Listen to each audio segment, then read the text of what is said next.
大家好，我是鱼儿。现在这个炎热的夏天，家里的泡菜坛非常的容易生白花，而且生了白花之后不及时处理的话，里面的泡菜非常容易变质，泡菜的味道就非常难闻，而且泡菜也容易发软。那么家里的泡菜坛生了白花之后，我们要到底怎么处理和补救呢？那么今天我就给大家分享一个我从农村一位80岁老奶奶那里学来的小技巧。用它这个方法，不但可以预防生白花，还可以轻松的去除白花，而且泡出来的泡菜也是非常的清脆，不发软。那就跟着我的视频一起来了解一下吧。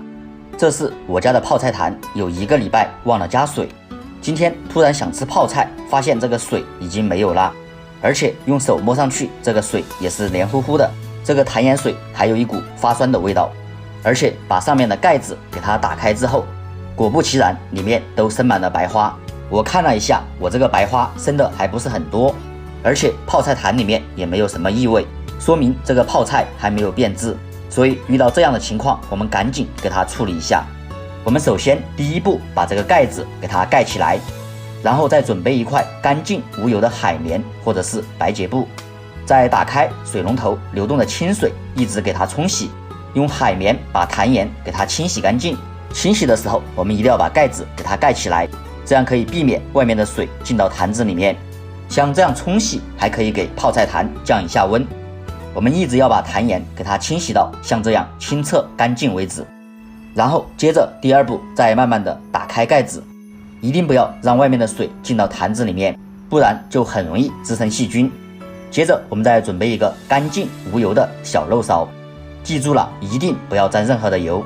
然后再用这个小漏勺把上面的白花给它捞一下，因为现在城里非常的不方便，只能来借助这些工具。像在农村的话，可以用南瓜叶来代替这一步，因为南瓜叶有很强的吸附性，可以很轻松的将里面的白花给它捞出来。最后我们给它处理成像这个样子就差不多了，剩一点点没任何的关系。很多朋友在生白花之后就会加一点这个白酒，其实往里面加白酒是错误的，因为白酒是经过发酵的，放白酒就等于说放酵母，不能让里面的白花减少，反而会增加。关键是放了白酒之后，泡出来的泡菜容易发软，吃起来的口感也不够清脆，所以不能放白酒。那么关键来了，第二步我们准备一点这个酵头，这个东西在四川或者重庆我们喊它酵头，不知道你们那边叫什么名字呢？这个东西放一点到泡菜坛里非常的有用，因为酵头里面含有很高的植物杀菌素，还含有大量的大蒜素，它有非常强的杀菌作用。酵头它里面所含有的微量元素是一种抗氧化剂，它可以在很短的时间内去除掉坛子里面的白花。那么有的朋友就说了，这个东西我见都没有见过。那么这种东西你们肯定见过，这个就是洋葱。如果说你那边买不到酵头，可以准备一点这个洋葱，我相信每个地方都有洋葱。其实洋葱跟酵头相差也不是很大，只是说酵头要好一点，我们可以丢一点洋葱进去也可以。接下来我们再准备一点这个腌制萝卜，我们在做泡菜的时候准备一点这个腌制萝卜非常的有好处，因为放一点这个腌制红萝卜可以让泡出来的泡菜水非常的干净，通红通红的，看起来就非常的漂亮，而且泡2天之后吃起来口感也是非常的清脆。接下来我们放了东西之后，一定要往里面加上一些食用盐，不然泡出来的泡菜就非常容易发酸，而且还容易变质。接下来我们再准备一双干净无油的筷子，然后再用筷子把食用盐给它搅拌化开。